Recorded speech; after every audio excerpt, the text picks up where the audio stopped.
kapatid niyo po, sa bawat isa, Lord, na sobra po, Lord, yung kagalakan namin, Panginoon, grabe yung binibigyan niyo pong opportunity na magkakasama po kami, Panginoon, sa umagang ito, na umaawin, Panginoon, ang pagpupuri sa inyo, Lord God. And sobrang salamat po, Lord, salamat po, dahil, Lord, hindi niyo po hinahayaan, Panginoon, na maharangan kami, Panginoon, ng mga uri ng pagsubok na pinagdadaanan namin sa buhay namin, Lord God. Maraming salamat, Lord. Maraming salamat, Lord, sa pagsama niyo po sa amin sa loob ng isang linggo, Lord God. Sa buong buhay namin, Panginoon, maraming salamat po, Lord. Hallelujah, hallelujah, Lord. At sa umagang ito, Panginoon, Lord, kung gaano po nagalak si Maria, Lord God, si Elizabeth, Lord God, sa pagdating po, yung mga blessing na nararamdaman nila, Lord God, na nagmumula sa inyo, kung gaano po sila nag-alay ng panalangin, ng pagpupuri, Panginoon, Lord, ay gayon din po ang ilagay niyo po sa puso ng bawat isa, Lord God. Maggalak kami, Panginoon, na kahit anong pagsubok ang pagdadaanan namin, ikaw lamang, O Diyos, ang aming mapapapurihan. Hallelujah, hallelujah. Maraming salamat po, aming Ama, sa iyo po ang mataas na papuri at pasasalamat sa matamis sa pangalan ni Jesus. Amen, amen. Hallelujah, Lord, hallelujah, hallelujah.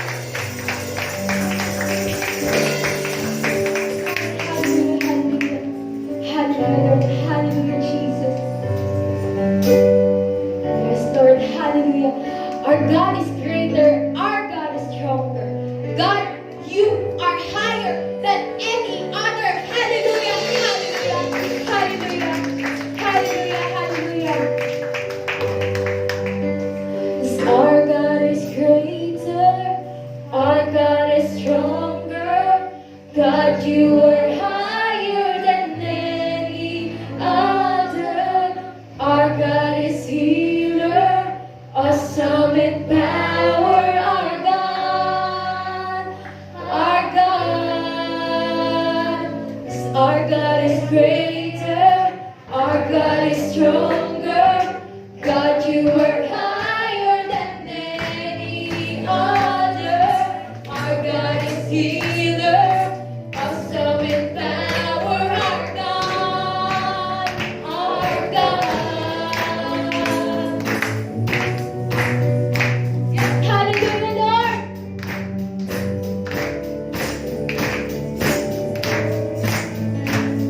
Hallelujah, Lord Jesus. Holy Spirit.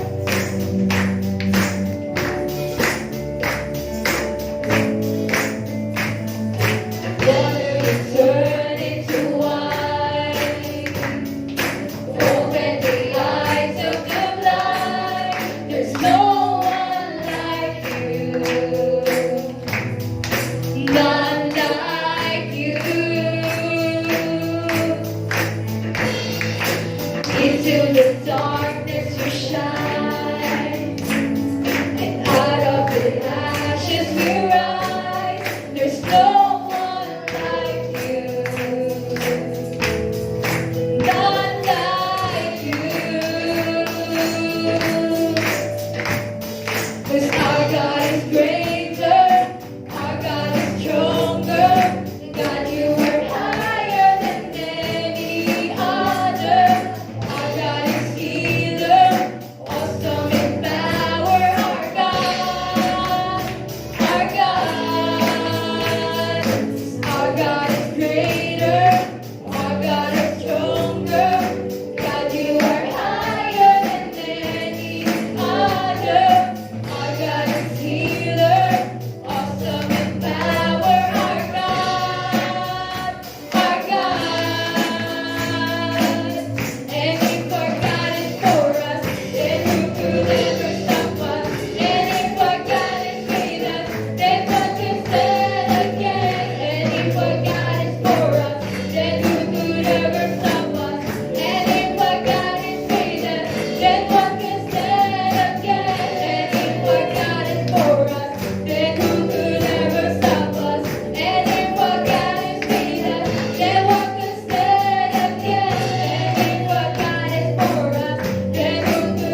hallelujah, hallelujah, hallelujah. Through you, I can do anything. I can do all things. 'Cause it's you who gives me strength. Nothing is impossible. Through you, blind eyes are open. Strongholds are broken. I am living by faith.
sa umagang to, Lord.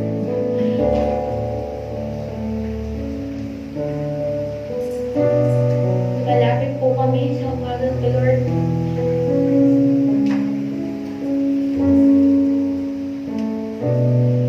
Lord, humihingi po kami ng kapatawaran mula sa inyo.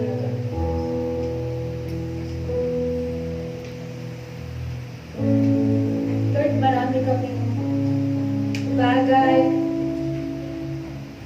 lost Lord God sa buhay namin, Panginoon.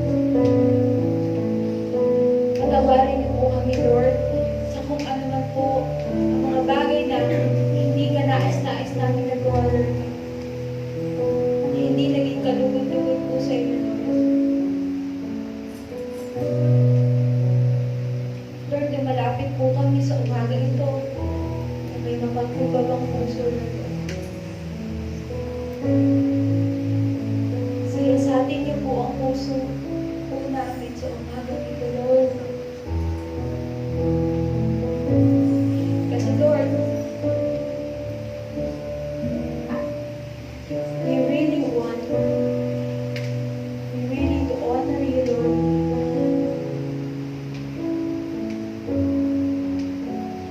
And Lord, we are kneeling to worship you, Lord. We need to worship you.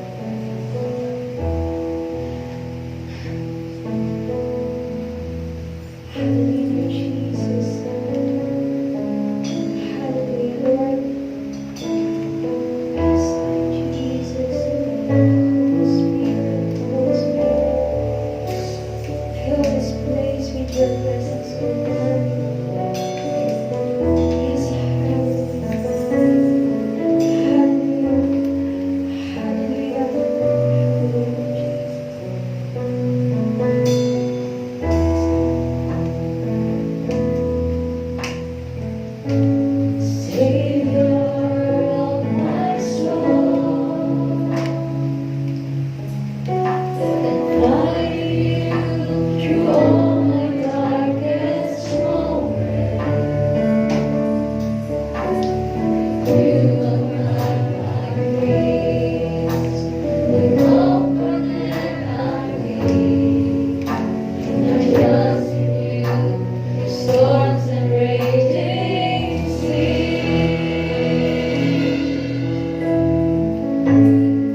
the center of it all.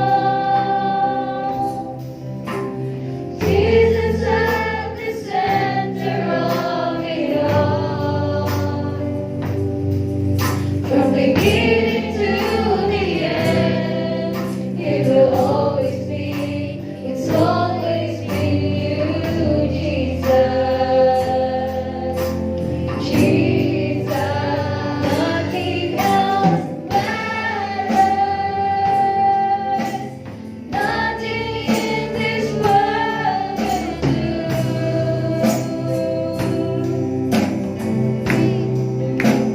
Jesus, you're the center. Everything revolves around you. Jesus, you.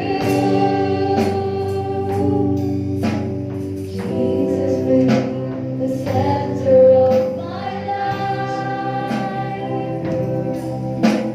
Jesus, be the center of my life. From beginning to the end, it will always be, it's always been you, Jesus. Jesus, Jesus, be the center of my life.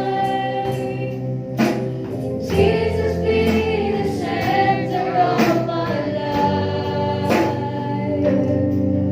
From beginning to the end, it will always be, it's always been you, Jesus. Jesus, nothing else matters. Nothing in this world will do.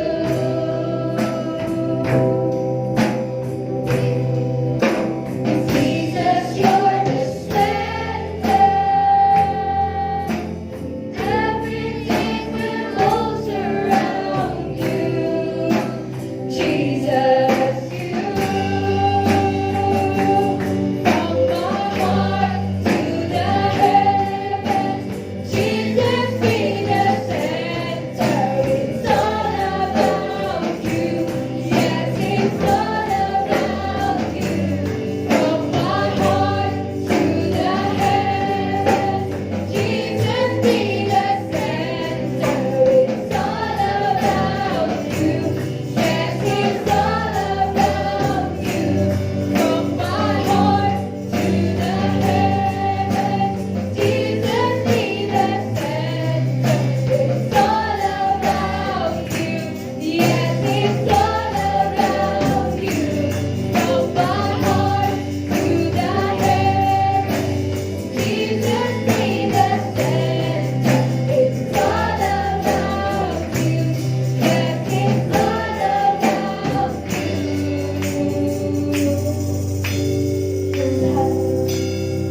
Center of our church. Jesus, be the center of our church. Every knee will bow, and every tongue shall confess you, Jesus.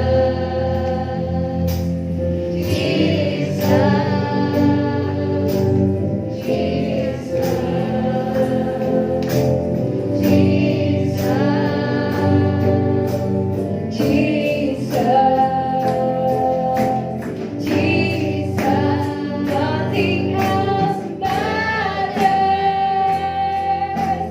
Nothing in this world will do.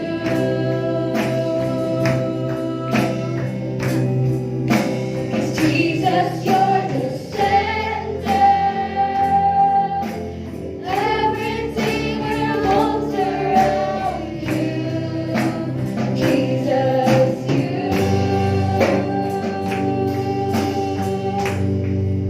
At the center of it all. Jesus, you must be the center, Lord.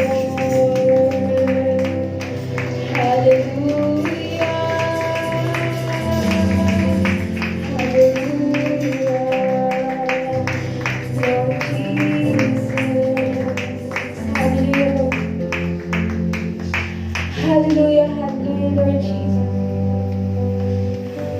Lord, sa buhay po namin, Lord God, Ikaw po ang maghari, Lord.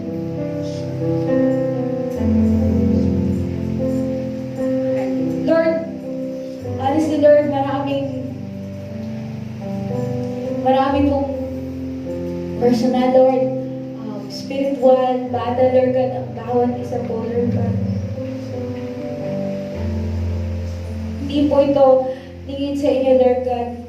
Naniniwala po kung naririnig niyo po ang bawat dalangin ng bawat isa po sa uwang ito, Lord.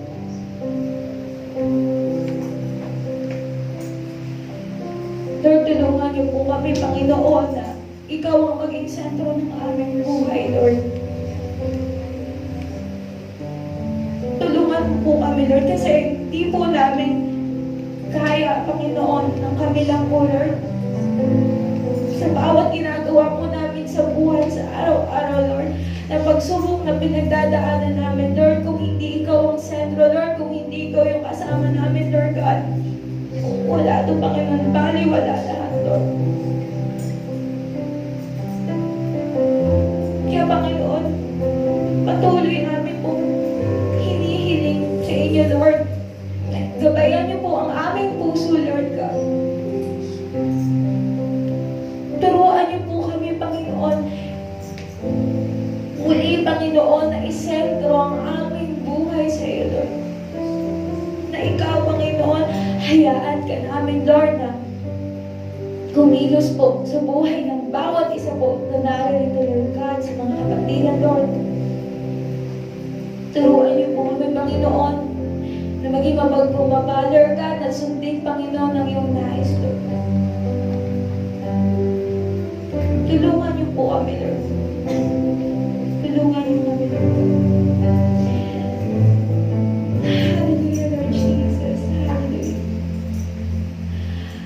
Lord, salamat po, Panginoon. Salamat po. Dahil kung dumaranas man kami, Lord, ng mga bagay na unexpected, Lord, di namin akalain na darating sa buhay namin, Lord. Salamat po sa mga bagay na yun dahil doon mo, Panginoon, pinapatunayan sa bawat isa sa amin, Lord, sa buhay namin, kung gaano ka makapangyarihan, Lord. Marami pong salamat. Dahil patuloy niyo po kami sinasamahan, Lord. At patuloy na sasamahan kami. Lord, yung hirap mo, Panginoon, sa krus ng Calvary, Lord, yung mamumutya, Lord God, sa iyo, ng mga pinagdaan mo, Panginoon. Panginoon, Lord, hindi namin kayang tumbasan, Panginoon, pero Lord, sa aming pag-awit sa umagang ito, Lord,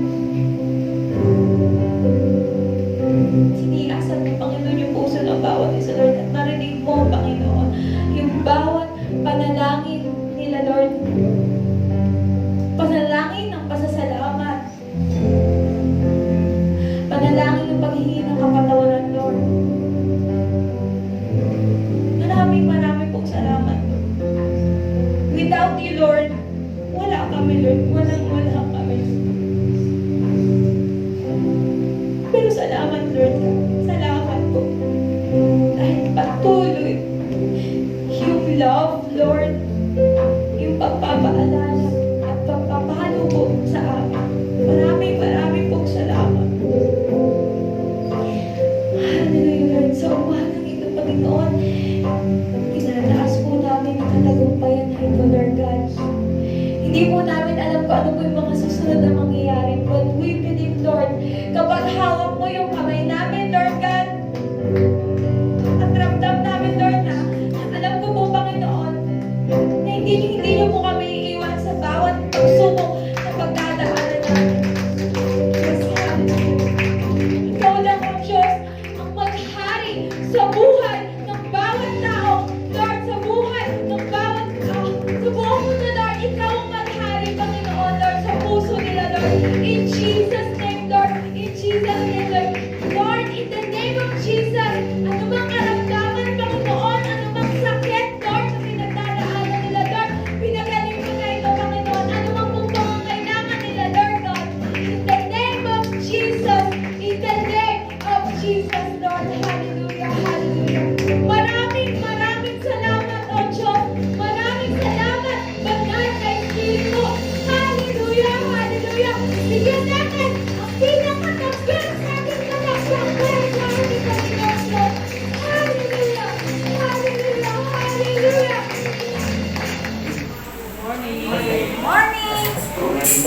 So, narito po muli tayo sa isang bagong simula po ng ating unang linggo, first day of the week, Sunday. Sabbath day po sa atin. Salamat po sa Panginoon at nabigyan po tayo ng ganito ulit na pagkakataon na makapag-gathering, makapagtipon, makasama sa Kanya, at makapakinig sama-sama naman ng salita at fellowship po. So, isa po ulit magandang umaga sa ating lahat. So, ayun po sa biyaya ng Diyos, ako po ay narito po muli sa inyong harapan. Nakasan po muli kaya po ng mensahe po ng Panginoon. So, kamusta po? Buti po. Biyaya ng Diyos. Amen. So, sige po, bago po siguro tayo magsimula ay tayo na po isa din na panalangin po. Panginoon, salamat po sa kapagilan niyo po at katatagan sa amin. Tunay po na ikaw ang Diyos na nakakaalam ng lahat ng mga you are the all-knowing, the all-powerful, and the always present. Salamat po, Panginoon, sa kanipagong kumalit nito. Kaya pong biyaya po sa amin. Napakasarap po na kapag umaga ay ikaw ang aming kasama, Panginoon. Sapagkat hindi po namin kaya kung wala po sa amin. Wala po kami magagawa kung kami po ay walay po sa inyo, Panginoon, at wala po kami magagawa sa aming kaming sarili. Patawarin naman po kami sa aming mga kasalanan, kapag po kami sa inyong harapan. Patuloy po na patawarin kayo po na kapapatawag namin sa mga kasalanan po sa amin. At salamat po sa inyong nagmamaligod na patuloy na naghuhugas po sa amin. At ikaw po ngayon, na ng Espiritu ang patuloy na nangusap po sa amin, pagkaalala, nagturo sa amin ng mga bagay na tinuturo niyo po sa amin. Ako ay tinawag po sa inyo, Panginoon. Ikaw po ang patuloy na nangusap at samahan niyo po kami. Salamat po. Ito po ay aming dalangin sa pangalan niyo po, Panginoon sa Kristo. Amen. So, bali ngayon po ay salamat po sa Panginoon muli sa ating mensahe na naging message po ng Panginoon sa atin ng mga nakarang araw sa ating time devotion po. So, title po ng mensahe po ng Panginoon sa atin sa umaga nito ay The Ministry of the Lord Jesus Christ. So, medyo pamanhin po pag napapaubo po ako ng content, medyo ninibago po kasi ako, naliligo po ako paggabi, lalo na pag nalabas po. So, medyo parang ninibago po ata yung baga ko kasi kailangan ko maligo at may baby na po sa bago. So, medyo parang ninibago katawan po kaya minsan po ay parang pero sa awan ng Diyos, wala naman po problema po. So, ito po yung naging mensahe po ng Panginoon sa akin, personally po, this week, yung devotion po tayo sa Lucas chapter 4 po, verse 14 to 21. At basahin ko na lang po natin.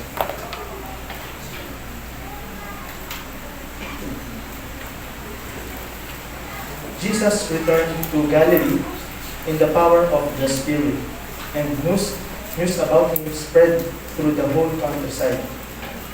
He taught in their synagogues, and everyone praised him.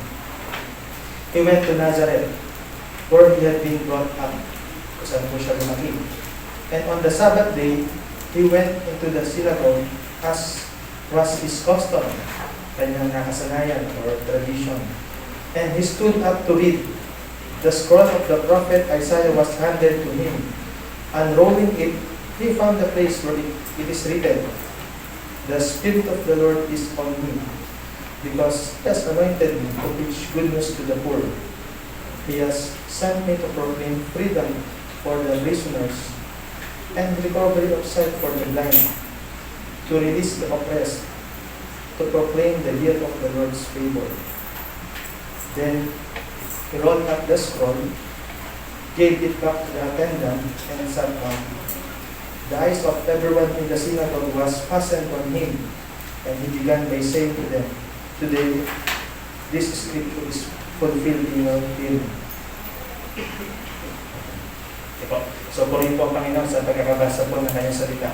So, alam naman po natin na ito po yung mensahe po ng ang Panginoong Jesucristo po ay binautismohan po ni John the Baptist. Dito po siya nagsimula. The Lord Jesus Christ started His ministry or service. No? Pag sinabing ministry, yung kanyang service, paglilingkod. Nag-start po siya sa paglilingkod nung siya po ay binautismohan po ni John the Baptist. At alam naman po natin, doon sa istorya po na yun ay pag-ahon po ng Panginoon sa pagkakabaptize sa Kanya ay bumaba po sa Kanya ang banal na spirito na anyong kalapati, descending on Him like a dove. And meron pong boses na nagmula sa langit na nag-approve po sa Kanya, nag-confirm o nag-affirm na siya po yung Son of God. At sabi nga po ng ating Ama, yung boses na nagmula sa langit, sabi nga po sa Panginoon ay, "You are my Son, whom I love. With you I am well pleased." So, tinanggap po ng Panginoon yung kanyang banal na tinanggap po ng Panginoon yung banal na spirito. Kasi nga po, ang Panginoong Jesus ay 30 years old that time. Narito rin po yun sa Lucas po. Nung nag-start siya ng ministry. At siya po ay nagkatawang tao. So, namuhay po na kagaya natin, sabi nga po sa Hebreo. At after that po ay, yun nga po, namabautismohan siya, tinanggap po niya ang banal na spirito. At doon po nag-start ang kanyang pong ministry. At ang first na ginawa po ng Panginoon o ng banal na spirito ay dinala po siya sa ilang kung saan po siya nag-fasting ng 40 days and 40 nights. And he was tempted by the devil, to Satan. At hindi pa po alam ni Satan kung sino siya. Kaya po, malimit siyang tanungin for 3 times na, "If you are the Son of God, make this stone na maging tinapay." So, hindi po niya ulit natukso ang Panginoon. Pangalawang beses, tinukso po ulit niya at sabi nga po ng Panginoon, "Kung ikaw ang anak ng Diyos, ibibigay ko sa iyo lahat ang yaman ng mundo ito. Because naibigay ko sa akin," sabi ni Satan. Kaya ibibigay ko ito sa iyo kung sasamba ka sa akin. So, hindi ulit niya tukso ang Panginoon. At pangatlo ay inutusan kanya Panginoon na dinala siya sa highest mountain sa Jerusalem at pinapatalon siya. So, alam niya naman ito. So, ang Panginoon po ay hindi po rin natukso. Nag-quote pa si Satan ng Psalms 91. So, medyo na-memorize po natin yung nakaraan. Psalms 91 yung kinote niya, "He will command His angels concerning you to guard you." So, ganun po. Pero hindi po siya natin natukso ang Panginoon. At that time ay nagwagi po ang Panginoon sa tukso ng kaaway. Kaya po kung makikita po natin dito sa Lucas, sa verse 4 na po, nung after na po nito, nung sa binasa natin kanina, ay may encounter po siyang sinasapian. Alam na po nung ni Satan kung sino siya. Kasi hindi niya natukso ang Panginoon Jesucristo at it is for the first time na hindi siya nagwagi. At kaya sabi nga po sa Hebreo ay he was tempted in every way, o he was tempted, nakagaya natin, pero hindi siya nagkasala. So kung makikita po natin, first time po na luha ni Satan, na ng Panginoong Jesucristo na kay Satan na may magtagumpay sa kanya sa bukso. Kaya that time, nung na-receive na ng Panginoon yung banal na spirito nga po, yung merong ma-encounter siya na sinasabihan, yung sinasabihan mismo na nagsasabi na, "You are the Son of God." Sinasabihan nga ng Panginoon, "Tumahimik na, huwag kang maingay." Kasi hindi pa yung time yun na ibagsabi. Pinapatahimik na. Pangalawa, meron na naman siya nakasalubong. Ito naman po yung una sinabi po sa kanya ay, "What do you want with us, Jesus of Nazareth? Have you come to destroy us? I know who you are, the Holy One of God." So, kilala niya po ang Panginoon bilang the Holy One of God.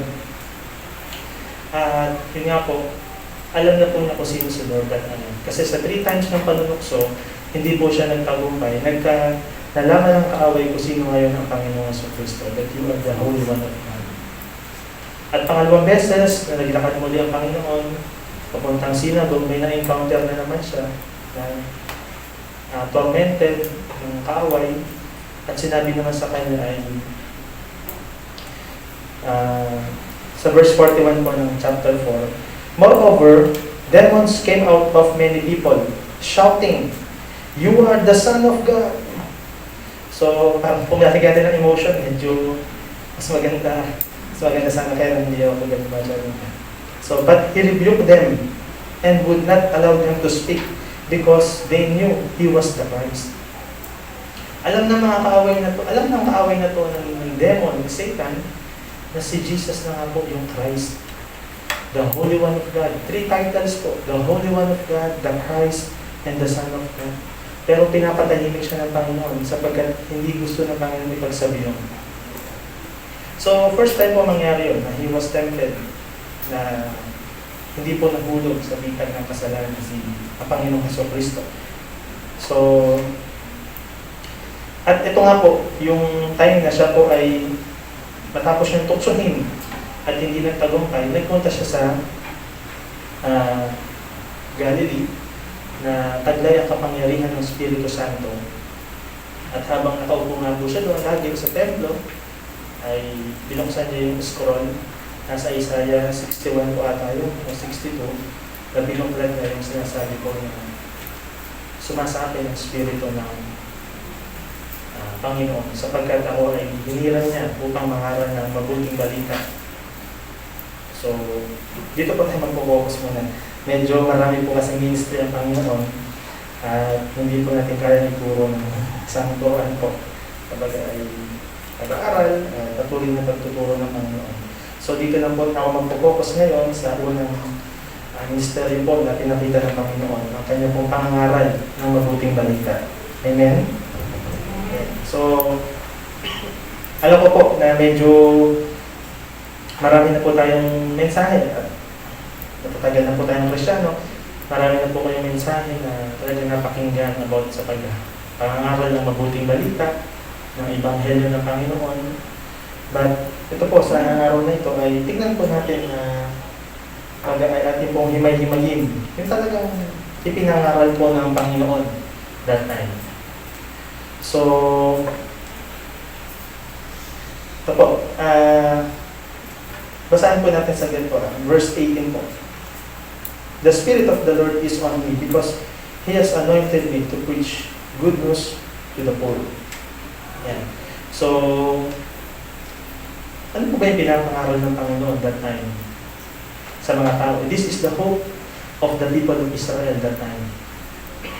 Na meron pong dumating na po ang Kristo, ang kanilang Mesiyas, ang tagapagligtas. And that was their hope ng Israel. Kaya nga po, kung mabasa po natin sa Lucas, napakaganda po ng with careful investigation ni Dr. Luke, talagang hinimay-himay niya yung detail na mangyayari kung paano nanganak si Mary, paano may nag-aantay sa kanya. Talagang dinitil ni Dr. Luke yung pag-aaral niya po doon sa Israel tungkol po sa Panginoon. At talagang ang mga tao po nag-aantay po sa Panginoong Jesucristo. Kaya nga po, teka lang pa, mga kapatid. Medyo may umasok sa isip ko. Si Prophet, wait lang po. Kung makikita ko po dito.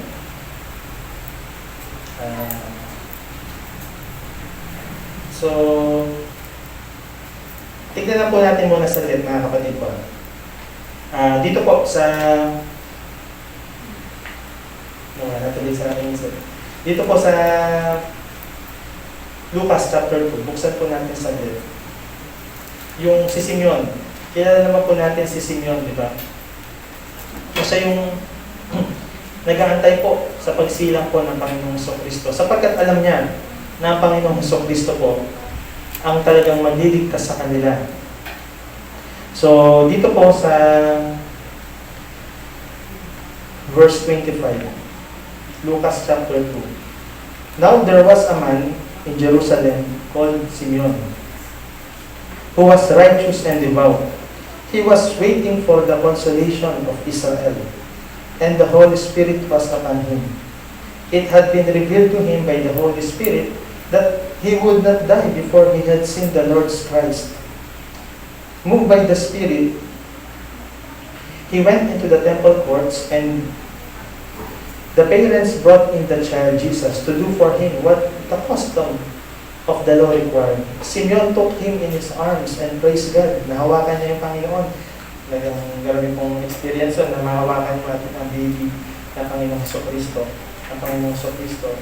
At nag-praise God siya, sabi niya, Sovereign Lord, as you have promised, you now dismiss your servant in peace. Pwede yun na po akong kuhanin. For my eyes have seen your salvation, which you have prepared in the sight of all people, sa lahat ng tao, a light for revelation to the Gentiles, ang Panginoong Jesucristo po ito, and glory to your people, Israel. So malinaw po, ang Panginoong Jesucristo po, ang inaantay ng tagapagligtas para sa mga Hentil at para sa mga Israelita. Kaya po nung nahawakan niya yung Panginoon na matagal na niyang hinahangad, hinuhope. So, at nung mahawakan niya talaga nagpuli siya sa Panginoon at sinabi talaga niya na maaari na nakukuhanin. At alam na niya na yung hawak ng baby, ang Panginoon sa Kristo ang tagapagligtas po natin mga tao. So, meron nga po akong kantang naisip pero medyo ayaw kong kantahin medyo.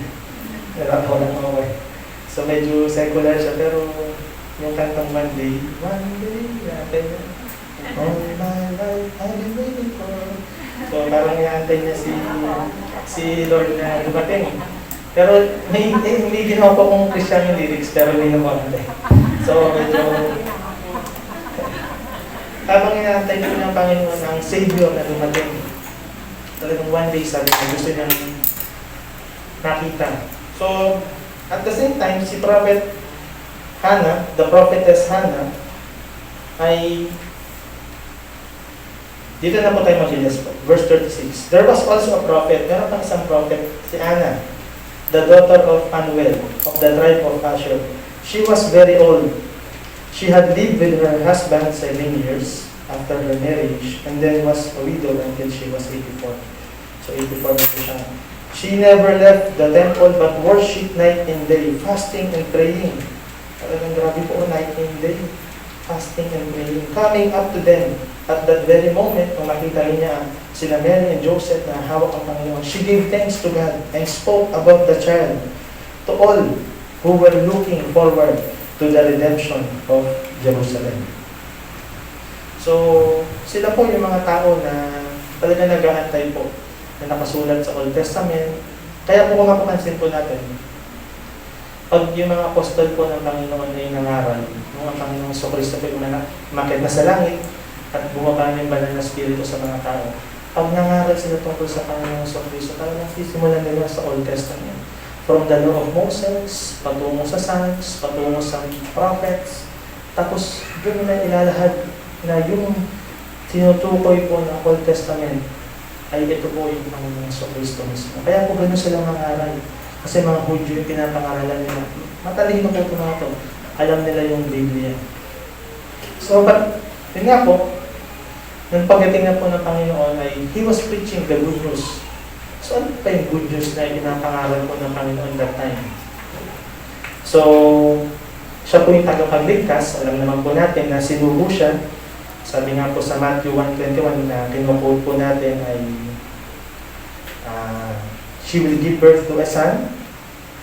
Maglilihi siya at magsisilang isang sanggol at tatawagin siyang Jesus sapagkat ililigtas niya ang kanyang bayan sa kanilang mga kasalanan. So alam natin kung ano po yung purpose talaga ng Panginoon. Actually may hinahanap po ako ng verse pa na pero siguro po kung hindi ko na po makita so sa kalooban na lang po nito. Ito po, mga kapatid. Yung awit po ni Zechariah, yung kanina, ano po natin siya yun. Yung awit po ni Zechariah, nung siya po ay mapuspos ng banal na spirito, At ito po yung sabi niya sa verse 76 na po. Lucas 1:76. Sabi po dito na ni Zechariah, napuspos ng Banal na Espiritu, "And you, my child, will be called a prophet." Ito po yung kay John the Baptist, na anak niya. "And you, my child, will be called a prophet of the Most High. For you will go on before the Lord to prepare the way for Him." Ito po, "to give His people the knowledge of salvation through the forgiveness of their sins, because of the tender mercy of our God, by which the rising sun will come to us from heaven." The Lord Jesus Christ is that rising sun, "to shine on those living in darkness and in the shadow of death, to guide our feet into the path of peace." Ang ganda po mga kapatid, no? Talagang tumutungkol po ito lahat sa Panginoon, yung great mercy ng Diyos na isinugo niya yung kanyang bugtong na anak na magbibigay ng kaalaman, ng kaligtasan, magbibigay sa atin ng kaligtasan through the forgiveness of sins. So talagang ang ganda po. And ngayon, ano po ba yung pinapangaral ko ng Panginoong Kristo na nung nasa Kanya na po ang banal na Espiritu ay the Spirit of the Lord is on me because He has anointed me to preach good news to the poor. Ito po yung sa Mark, makikita po natin sa Mark. Buksan po natin sa Mark, mga kapatid.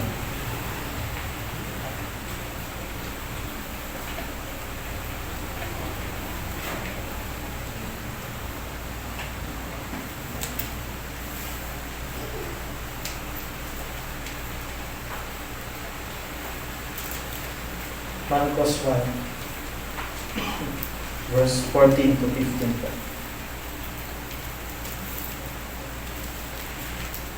Nang ibinilanggo si Juan, nagpunta si Jesus sa Galilea at ipinaharal doon ang magandang balita.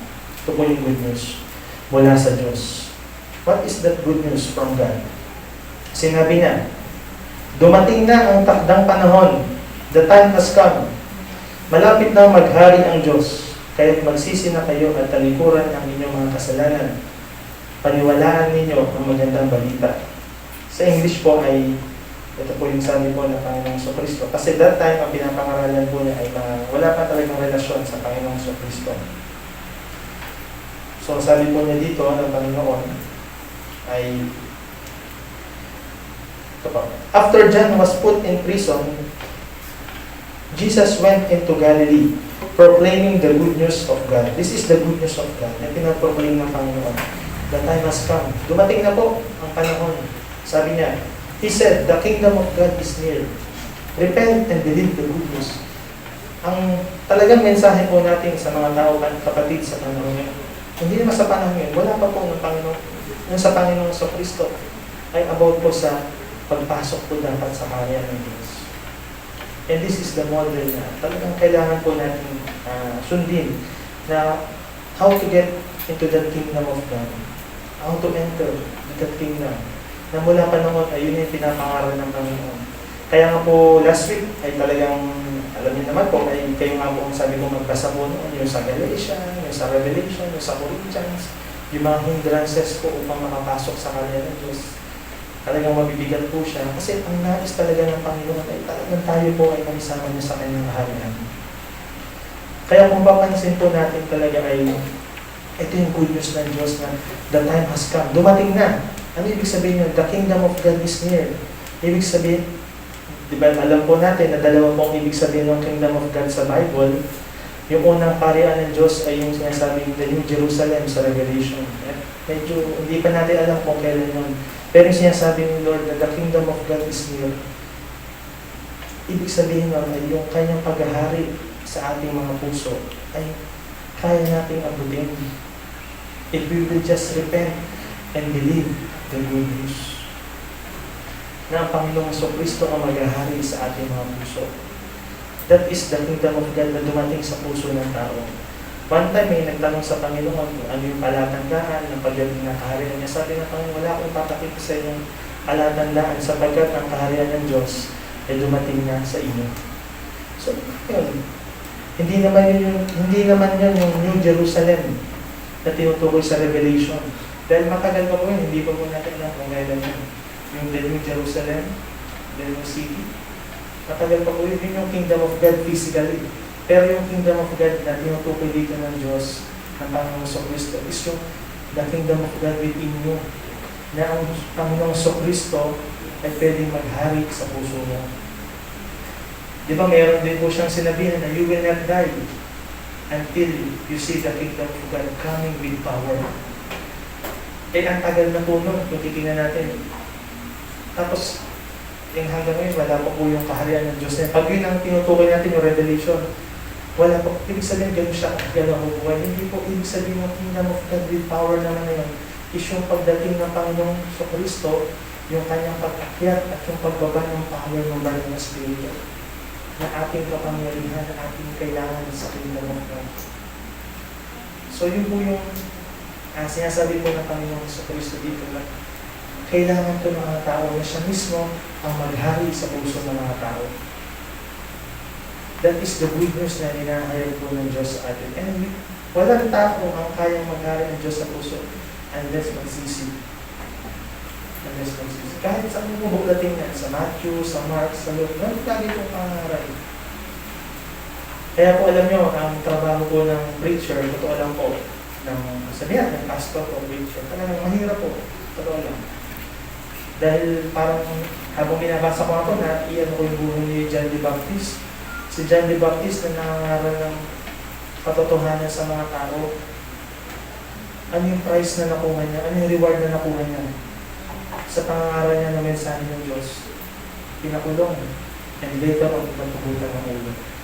Look at what the prize na tatanggap ng mga preacher. Mensahero ng Panginoon. Kaya minsan nga po, ay sabi ko, minsan nung naba sa YouTube, sabi ko, yung mga, ay natin yung mga churches na ang gaganda, ang daming congregation, sabi ko, ano pinapangaral nila doon?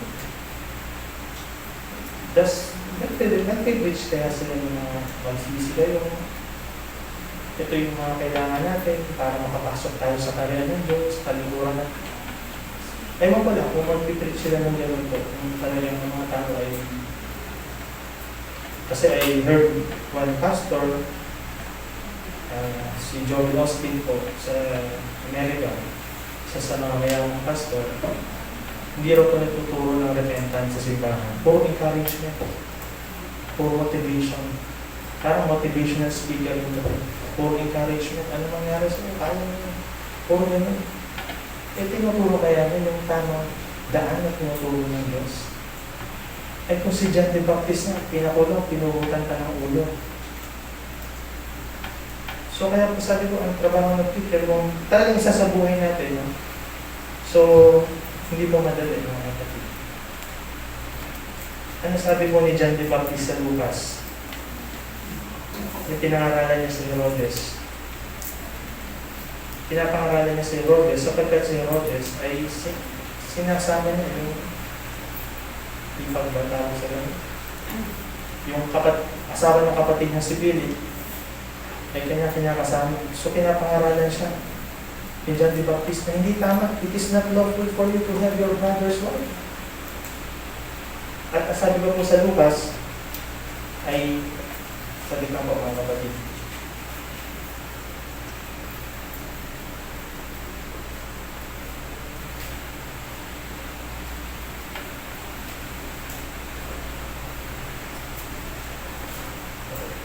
Ito na po mga kapatid.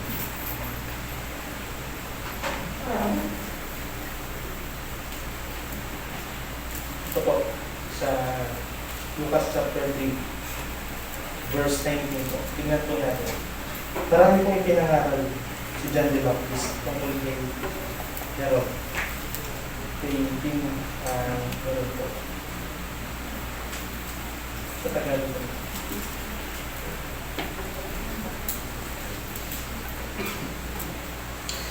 Marami, verse 18. Marami pang bagay na ipinangaral si Juan sa mga tao sa kanyang pamamahayag ng magandang balita. So alam naman natin ito, kung babasahin ko po medyo mahaba ng po talaga. People are coming to him confessing their sins, binabautismo niya sa Jordan River, at sinasabihan niya na ipakita ninyo sa inyong gawa na kayo ay nagsisi. At tinatanong siya ng mga tao, ano bang kailangan po namin gawin upang maipakita na kami nagsisi? Kung meron man dalawang malaban, ibigay niyo isa doon sa kapatid mo. Ikaw, huwag kang maningin ng sobra. So, talagang tinuturo niya yung mga practical things na kailangan gawin dyan ng mga tao na malapit sa kanya.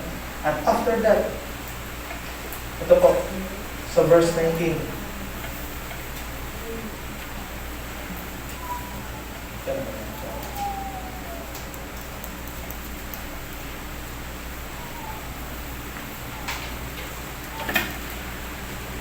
Marami pang bagay na ipinangaral si Juan sa mga tao sa kanyang pamamahayag ng magandang balita.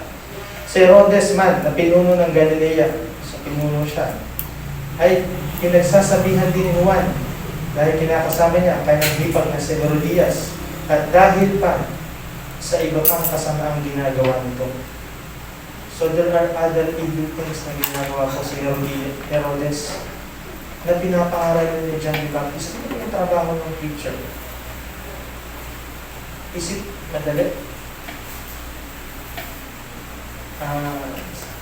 Hindi po ito yung talagang buhay po yung inaayos dito. Talagang relasyon, tapos talagang buhay ang kapalit sa pangaral ko.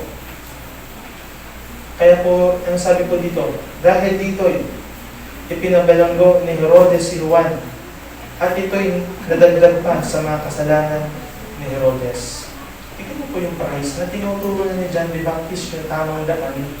Kaya hinahanda niya kayo para sa pagdating ng Panginoon, tinuturo niya yung tamang yung gawin.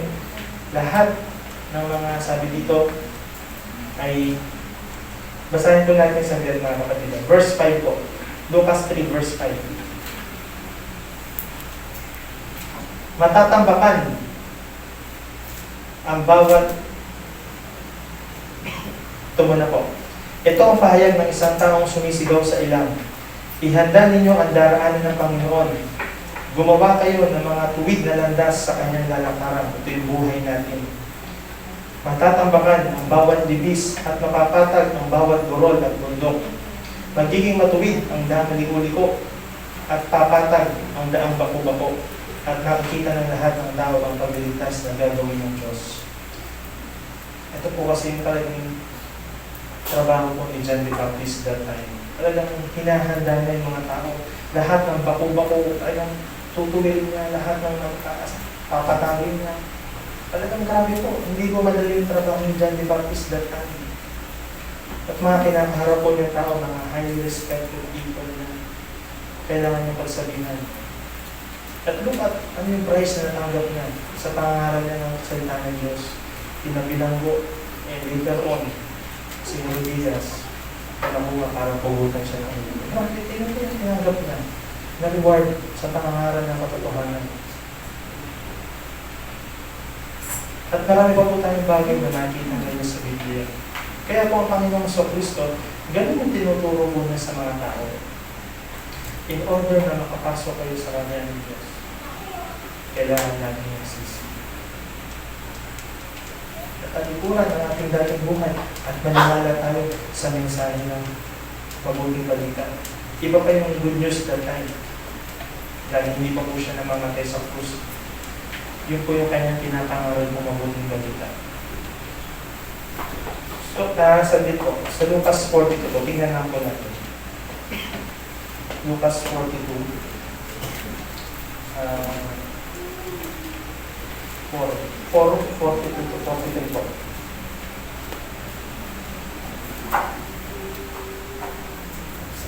Ito na po yung may nakaharap nga siyang mga tao. Marami siyang pinilayas, sinasabihan ng masamang spirito. At yung masamang spirito ay kilala siya na siya yung tagapagligtas. At daybreak, ang umaga na, Jesus went out to a solitary place. The people were looking for him. And when they came to where he was, tumatagpuan siya kung nasa, they tried to keep him from leaving them. Ayan. Dahil gusto na po ng Panginoon na umalis, pinipigil na siya ng mga tao umalis sapagkat nasasaksihan nila yung mga himalang ginagawa ng Diyos, yung pagpapagaling ng Panginoon. But he said, I must preach the good news of the kingdom of God to other town also, because that is why I was sent. And he kept on preaching in the synagogues of Judea. So nagpunta naman siya sa Judea. Nakita niyo po yung sinabi ng Panginoon na sa verse 43, pinipigilan siya ng mga taong umalis. Ay siyang kaya sapagkat nasaksihan nila yung himala ng Panginoon, mga mabubuting gawa niya. Sabi ko dito ay, but he said, I must preach the good news to other town also. I must preach the good news of the kingdom of God. Ito yung kaharian ng Diyos na pinatuloy niya. Because that's the reason why I was sent. Kaya nung one time, lumapit si Nicodemus, Panginoon, alam ko po na kayo po ay galing sa Diyos at wala pong himalang nakakagawa ng mga ginagawa ninyo. Ano sabi pa rin ni John the Baptist? Ng Panginoon sa Kristo sa akin na kay Nicodemus. Hindi siya tinuruan na ganito ang gawin mo upang magawa mo yun. Ano sinabi sa kanya? You must be born again. Yun ang kailangan mo, mag-born again upang makapasok ka sa kanya ng Diyos. It's about the kingdom of God pa rin. So paulit-ulit na natin ito narinig, pero sabi ko nga po ay ito po yung kailangan. Kung hindi natin ito kailangan, kung alam natin na tayo po ay nasa kaharian ng Diyos, nagkaharian ng Panginoon, ito po yung kailangan natin i-reach sa mga tao na may paliwanag natin sa mga tao po na lalo pa po yung wala pa pong relasyon sa Panginoon. Pero ang kailangan po natin is makapasok sa kaharian ng Diyos. Kailangan natin pagharian ng Panginoon sa Kristo sa ating puso. Kung ang Panginoon yung po yung kanyang reason bakit siya pinadala rito, even yung kanyang mga apostol po, ganun din po yung reason. Yun hindi po yung pinapangaral nila. Hindi po nagbabago mga kapatid. So, sa Mark 6 po, saglit po, buksan po natin mga kapatid.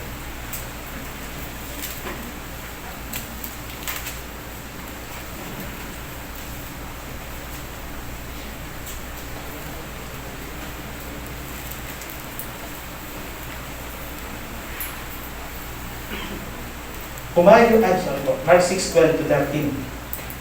Humayo nga ang 12. Ito po, tingnan po yung mga utusan ng Panginoon, yung 12. Humayo nga ang 12 at nangaral na mga tao ay dapat magsisi at tumalikod sa kanilang mga kasalanan. Pinalayas nila ang mga demonyo mula sa mga sinasapian ng mga ito. At nito, pinahiran nila ng langis ang maraming may sakit at pinagaling ang mga ito. So ito rin po yung ministry na binigay ng Panginoon sa kanyang 12 apostles na nangangaral din sila ng pagsisisi, pangalawa ng mga sinasabihan, talagang kanila mong to release the oppressed. Di ba sabi ko dito, the Spirit of the Lord is on me because He has anointed me to preach good news to the poor. He sent me to proclaim freedom for the prisoners and recovery of sight for the blind and to release the oppressed, to proclaim the year of the Lord's favor. Lahat po ng pino-oppress din ng mga masamang spirito ay pinakalaya din po ng mga apostol ng Panginoon. That is the ministry po na ginagawa po ng Panginoon sabi. Una yung pangangaral talaga po ng good news of God, that the kingdom of God is near. Malapit na. The time has come. Dumating na. Ang tamang panahon. Lalo na po ngayon. Na ang banal na spirito ay pwede na po natin tanggapin. So, saglit po natin tingnan mga kapatid. Dito po sa buhay po ni Apostle Paul. Ito po ay sabi po sa akin ng Panginoon upang sa mga tao rin po na aking nakakausap, nakakahalubilo, ay akin po ma-sharean po na paghahari ng Diyos tungkol sa kaya ng Diyos. So, if this message is hindi na po para sa atin, ay para sa mga tao po na kailangan ng pag-asa. This is the hope na kailangan po ng mga tao that makapasok sila sa kaya ng Diyos. Wala na tayong hope sa mundo po. Kundi ang tayo po ay someday na kasama ng Panginoon. Nasa Romans po yung basahin po. Yung sufferings na dinadanas natin ay hindi may pupunta dun sa ating daranasin na sabihin mo ang kasama po ng Panginoon.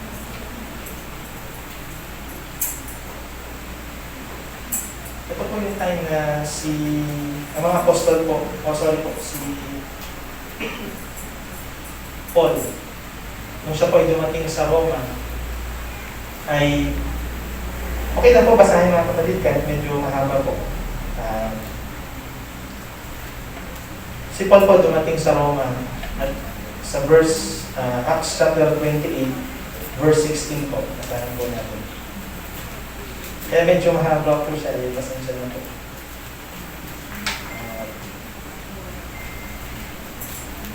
Alam po kasi nabasa po natin. Acts 28, verse 16 po. Pagdating namin sa Roma, si Pablo ay pinahintulutang manirahan sa isang bahay. Pero siyang lupang bahay.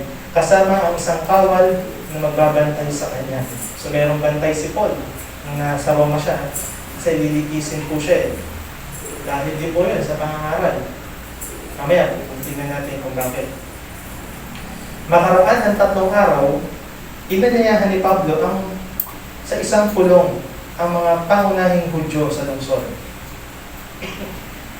There was Jews sa Rome that time. Nang magtipon na sila, sinabi niya, mga kapatid, kahit na ako'y walang ginawang laban sa ating bansa sa Israel o sa mga kaugalian ng ating mga ninuno, pinuli ako sa Jerusalem at isinakdal sa pamahalaang Romano. Matapos akong litisin, ako sana'y palalayain na sapagkat wala naman akong ginawang dapat parusahan ng kamatayan. Ngunit tumutol ang mga Hudyo, kaya't napilitan akong dumulog sa emperador. Gayunman, wala akong paratang laban sa aking mga kababayan. Nakagapos ako sa tanikalang ito dahil kay Jesus na siyang pag-asa ng Israel. Iyan ang dahilan kung bakit hiniling kong nakausap kayo. Tingnan niyo po sa una, si Jesus po was sent for Israel, sa pag-asa ng Israel. Pero tignan niyo po yung sumunod mamaya. Sagot niya, dahil wala kaming natatanggap na sulat buhat sa Sagot nila, wala kaming natatanggap na sulat buhat sa Judea tungkol sa iyo. At sa kababayan man nating naparito ay walang nagbalita o nagsalita ng anumang laban sa iyo. Gayunman, nais namin mapakinggan kung ano ang masasabi mo. Sapagkat alam namin kahit saan ay marami ang sinasabi ng mga taong laban sa sektang ito. So yung the way na tinawag sa kanila na sekta ay talagang nababalitaan na rin sa Roma ng mga Hudyo. Kaya nagtakda sila ng araw. Marami nang pumunta sa tinitirhan ni Pablo pagsapit ng araw na iyon. Maghapon siyang nagpaliwanag sa kanila at nagpakitoo tungkol sa kaharian ng Diyos sa pamamagitan ng kautusan ni Moses at ng mga sinulat ng mga propeta. Sinikap ng hikayatin sila tungkol kay Jesus. So talagang tinuturo ko ng Apostle Pablo mula po sa Old Testament, sa sulat ni Moses, sa mga propeta, kung sino talaga ang Panginoon tungkol sa Panginoon. May naniwala at mayroon din namang hindi naniwala sa Kanya. Sinabi, kaya nang hindi sila magkaisa, sila umalis matapos sabihin ni Pablo ang ganitong pangusap.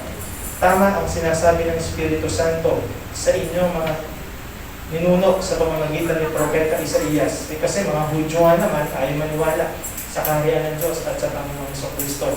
Kaya sabi ni Paul, tama sinasabi ng Espiritu Santo through Prophet Isaiah sa mga ninuno nyo. Pumunta ka sa mga taong ito at sabihin mo sa kanila, makikinig kayo na makikinig, ngunit hindi kayo makakaunawa. At titingin kayo ng titingin, ngunit hindi kayo makakakita. Sapagkat naging mapurol ang isip ng mga taong ito, tinakpan ang kanilang mga tainga at ipinikit ang kanilang mga mata. Kung hindi, nakakakita sana ang kanilang mga mata, nakakarinig ang kanilang mga tainga, at makakaunawa ang kanilang mga pag-isip, at magbabalik loob sila sa akin, at sila'y aking pagagalingin. At yun po ang sinabi ng Panginoon. Idinagdag pa ni Pablo, sinasabi ko sa inyo, ito po, ipinahayag na sa mga hentil ang kaligtasan ito mula sa Diyos. At diringin nila ito. Matapos niyang sabihin ito, ang mga Hudyo umalis at mahigpit na nagtalo-talo.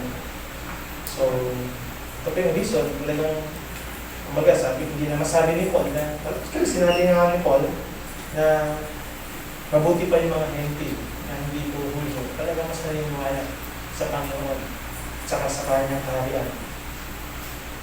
At sabi ni Paul, nanirahan si Pablo sa Roma ng 2 taon, tungkol kay Paul, sa bahay ng kanyang inupahan. At tinanggap niya ang lahat ng pumupunta sa kanya. Siya'y buong tapang at malayang nangaral tungkol sa kaharian ng Diyos at sa Panginoong Jesucristo. Yun po ang ginagawa niya po sa Pablo.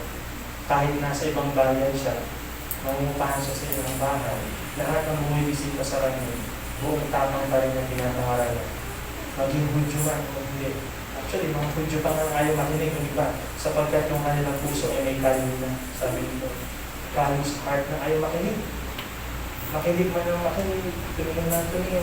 Talagang pinitigasan nila ang kanilang mga puso. Ayaw nilang maniwala sa Panginoon Jesucristo. Kundi sana sila'y magagalingin ng Panginoon. Ibig sabihin sila na may papatawarin ko magbabalik loob sa Kanya. Sapagkat ang sakit nila ay yung kanilang kasalanan. Ang tigas nila ay maniwala sa Panginoon.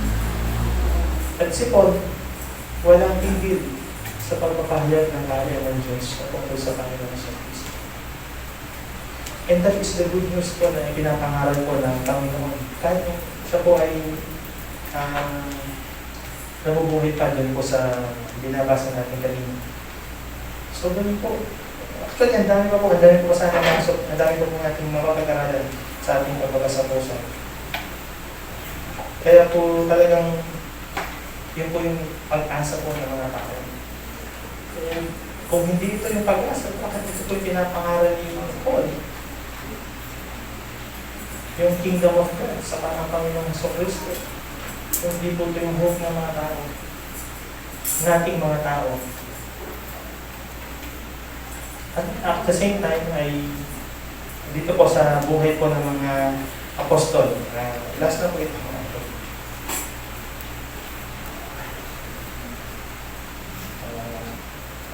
Medyo mahaba po, pero ito po yung story nito na ang mga apostol ay meron na rin banal na spirito, taglay nila yung kagaya ng sa Panginoong Jesucristo, kaya nakakagawa sila ng mga ibalang bagay. At many people, men and women are coming to them sa mga apostol, at talagang kanilang inilalatag pa yung may mga sakit at sinasapian na may kama at mayroong mga higaan, kahit para daw pag nadaanan ni Pedro ay magsigaling. At maraming crowds ang nagagaling. Ganun kahimalay nangyayari sa buhay ng mga apostol dahil taglay na rin nila yung Espiritu ng Diyos. At nung malaman ko ng mga Sanhedrin, ng mga magtanda po ng Israel, ang mga nagpapako po sa Panginoon, pinatawag nila yung mga apostol. Pinakulong nila. Pinapilanggo one night. Pero that night, pinalaya po sila ng angel, yung mga apostol. Kaya nung ihaharap sila sa mga dumating yung mga Sanhedrin, yung mga assembly, yung mga elders ng Israel, yung mga chief priests, teachers of the law, upang likisin sila, wala na sa kulungan. Nandun na sa templo, nangangaral na ulit. At kaya pinuntahan sila, pinatawag. Hindi po by force, kasi alam nila, babatungin sila ng mga tao datan.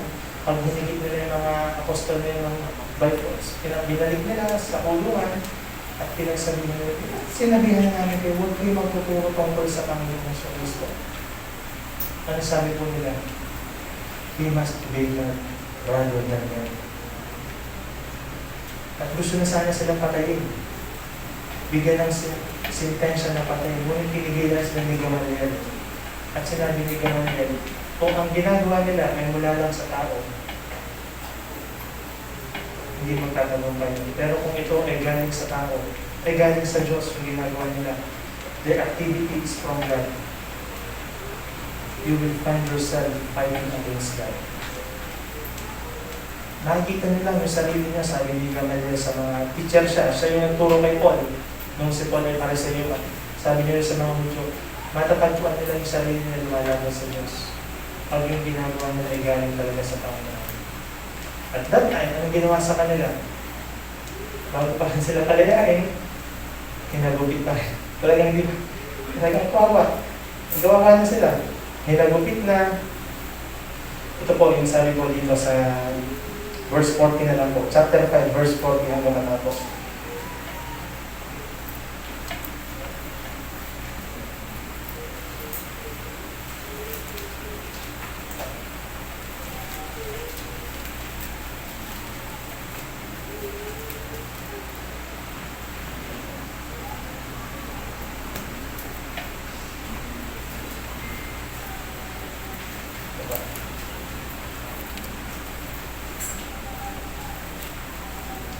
Sinunod nga nila ang payo ni Gamaliel.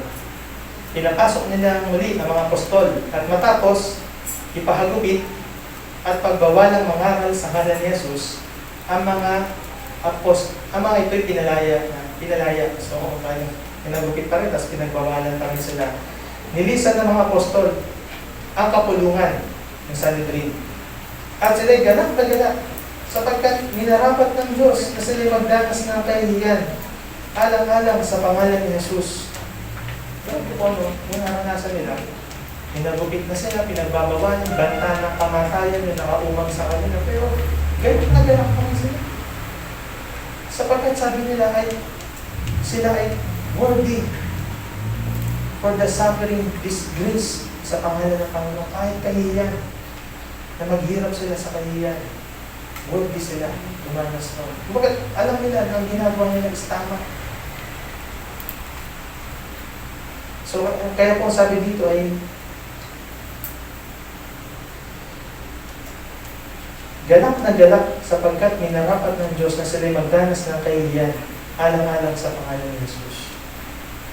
Kung titignan po natin, napakahirap po nito mga kapatid ng kahihiyan. Pero dahil sa pangalan ng Panginoon Jesus, galak na galak sila. Kahit talagang buhay yung kapalit sa kanila. Grabe po. Hindi ko pa alam kung paano ito, pero sabi ko, ito yung bunga talaga ng pagkilos ng Banal na Espiritu sa buhay ng mga apostol. At sabi nga po nila, dito, at araw-araw sa templo, sa mga bahay-bahay, walang tigil sila ng tuturo at nangangaral ng magandang balita tungkol kay Jesus, ang Kristo. Ito po yung magandang balita tungkol kay Jesus, ang Kristo na kanilang ipinapangaral araw-araw, bahay-bahay. So, sa panahon natin ngayon, talagang mahirap po yung gawin. Tayo po ay nasa pandemic. Pero yung ating tao na kausap, mga kahalibino, yung mga tao na ating sa pamilya, sa kaibigan, pwede po natin bahagyan ang pag-asa dito. Ang paghahayag po ng salita ng Panginoon ay talagang hindi po madali. Pero ito po yung pinangako ng Panginoon. Sasamahan niya tayo until the very end of the age. And that is enough. Nakasama natin ang Panginoon. Kahit dumanas tayo ng kahihiyan dahil sa pangalan ng Panginoon, ay sarap po siguro na gano'n. Si kagaya ni John the Baptist na talagang sa pangangaral niya ng katotohanan, pinakulong na siya at pinabilanggo siya at pinapulugan ng ulo. Ibang-iba po yung kanilang mga pangangaral. Ewan ko dahil sa mga sabi mo ako, nung time na may kaibigan ko na Kristiyano at nag-chat po sa akin na sinend na preacher, pakinggan ko raw po, magaling daw po magturo. Maganda raw po ang topic. Maganda daw po magturo. Sabi ko ay, bakit po? Ay, kasi pwede siya. No? So sabi ko, pwede. Yung pala yung hinahanap. Baga, hindi ko naman direct. Yung pala yung gusto mo na mapakinggan ng pwedang preacher. Hindi ko lang masabi. Saan sa Bible na makwedang preacher? Kaya yung mga preacher na sa Bible, talagang pinupugutan ng ulo, pinapatay lang sa katotohanan. Ang hinahanap ng tao yung mga kiliti. Kaya po, sabi ni Pastor Arthur, iba yung magandang preaching sa tamang preaching. Hindi ko sinasabi na ako po yung tamang mag-preach, no? Pero ang binabasa natin galing mo po sa salita ng Diyos. Pero ang pinupunto ko po, iba po yung maganda na po. Gusto natin makwela, sabi ko, sisip ko minsan, sabi ko, sabi ako seryoso sa preaching, pero sabi ko, Hindi naman yata ako tinawag ni Lord maging komedyante. So, hindi naman yata ako tinawag na magpatawa. So, hindi ko madali ang buhay ko ng isang pastor. Bago pa lang po ako at hindi ko pa po nagagawa yung mga ginawa ng pastor. Ilang pastor, ilang mga pastor na matatagal na sa paglilingkod. Pero yung mangaral ka ng katotohanan, samahan mo sa buhay, sa kapatid mo, ay napakanila po. Kaya sabi nga ni Apostle Paul sa Colossus, yung napag-aralan po natin last week, Colossus chapter 3. Colossus chapter 3 po.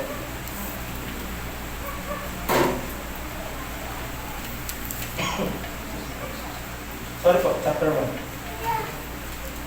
Chapter 1, verse 28.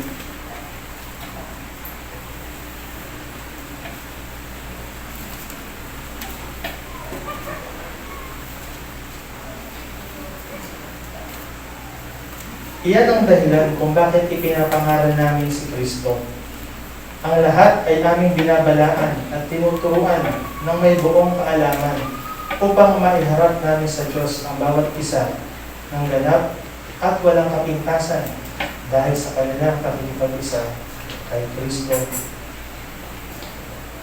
Ano po? Kasunod po ito ang aking pinagsisikapang matupad sa pamamagitan ng kalakasang loob sa akin ni Kristo. The energy that powerfully works in me, sabi ng Apostle Paul. Na ang kanya pong goal sa pagtuturo niya ay yung mga tao po na tinuturuan niya ay harap po ng ganap ng walang kapintasan sa pakikipag-isa sa Panginoon sa Kristo. At hindi po yung madali mga kapatid. Kung sa lahat kami po nangangarap, kami po ang judge ng Panginoon. Sabi po sa James, na mas mabigat ang parusa namin na haharapin. At bago kami nangaral, kung may paano namin tatanggalin yung puwing sa mata ng ibang tao kung meron may gatrosong puwing sa aming mga mata. Napakahirap po. Pero yun nga po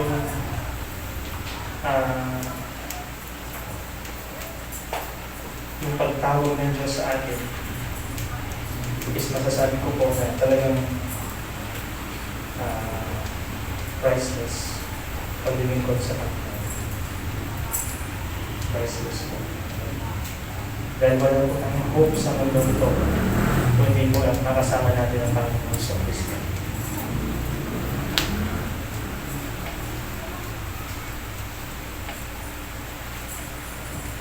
Ephesians po, buksan po natin, chapter 4.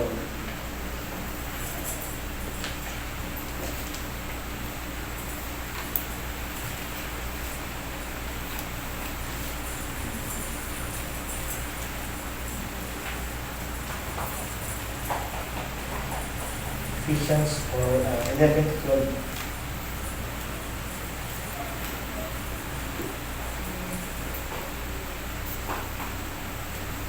At binigyan niya ang ilan ng kaloob upang maging mga apostol, ang iba naman mga propeta, ang iba yung mga evangelista, ang iba yung mga pastor at mga guro.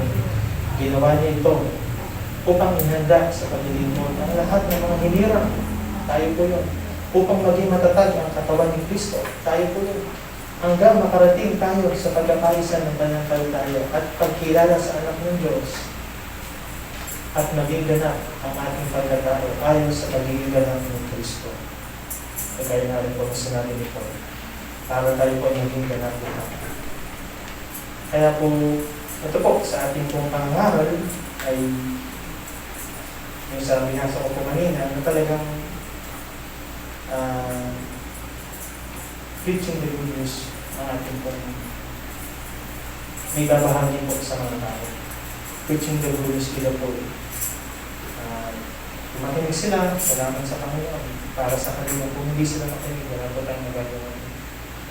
And this, yun po yung good news na kailangan ng mga tao ay magsisi at maniwala kayo sa Panginoon sa Kristo at nang tayo po ay makapasok sa kaya ng Diyos. Parang po yung story medyo mahaba na lang po tayo. Siguro po, last na lang po kapatid para hindi na po tayo tayo. Last na po, promise po. Nasa, ano po siya, Mateo.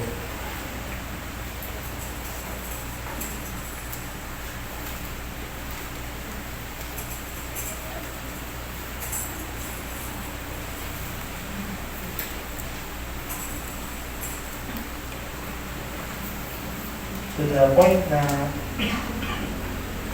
ang Panginoon po ay pumupunta pa po sa bahay ng mga makasalanan sapagkat alam niya ang kailangan ng tao ay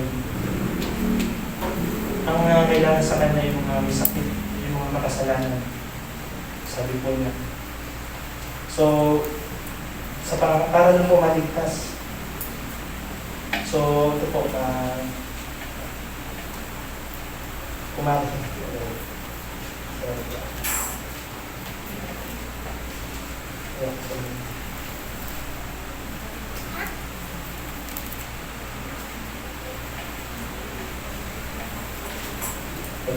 Ito po.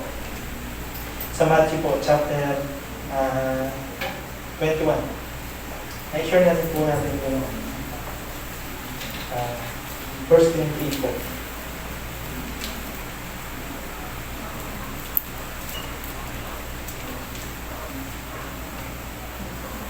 Matthew 21 po, verse 28.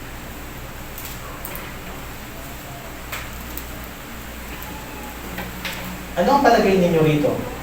May isang taong may 2 anak na lalaki. Lumapit siya sa nakakatanda at sinabi, "Anak, pumunta ka ngayon sa ubasan at magtrabaho ka roon."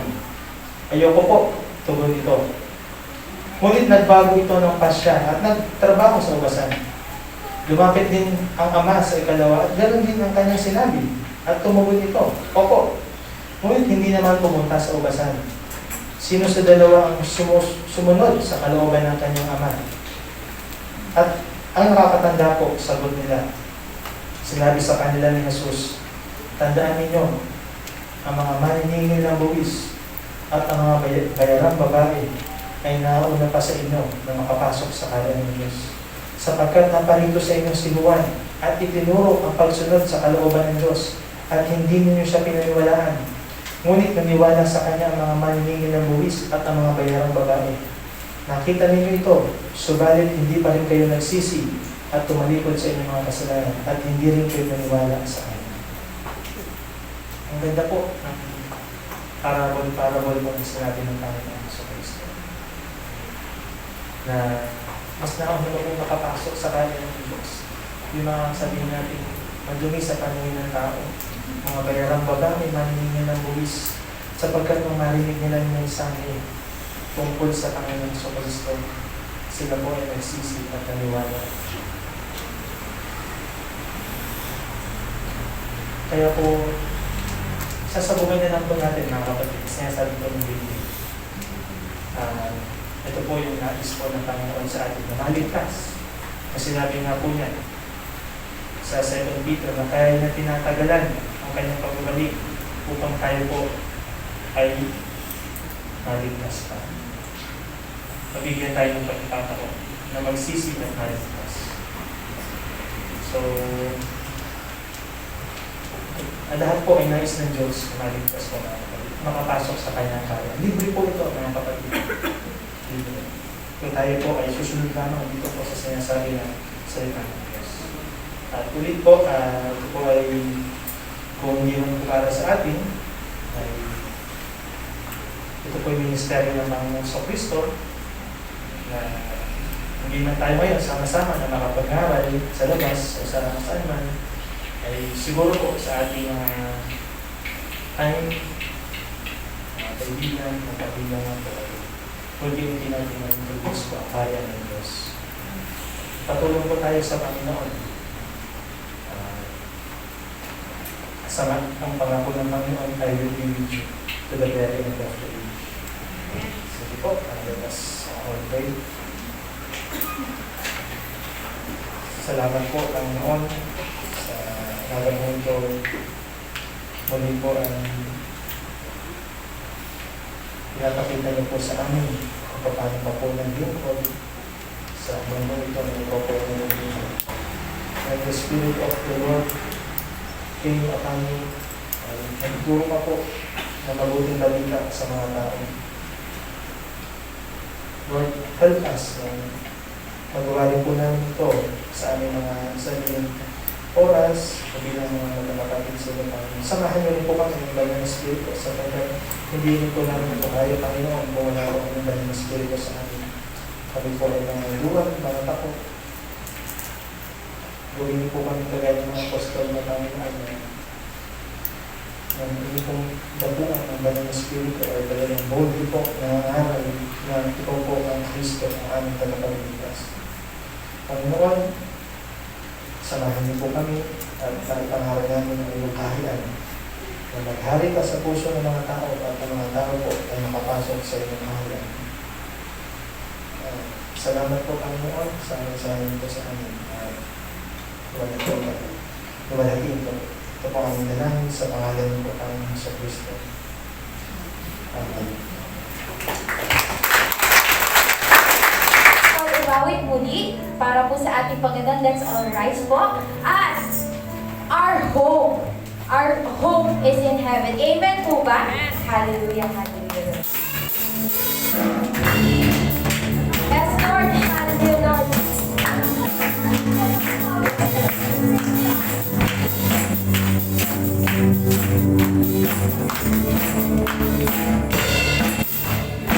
Into your course of wrong with flowing from above. Every day I wake up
Yes, Lord God, muli po Panginoon, kami ay lubos na nagpapasalamat sa umaga ito, Lord God, sa pagsama mo sa amin.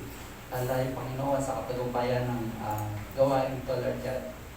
Salamat sa mensahe po, Panginoon, na tunay, Lord God, na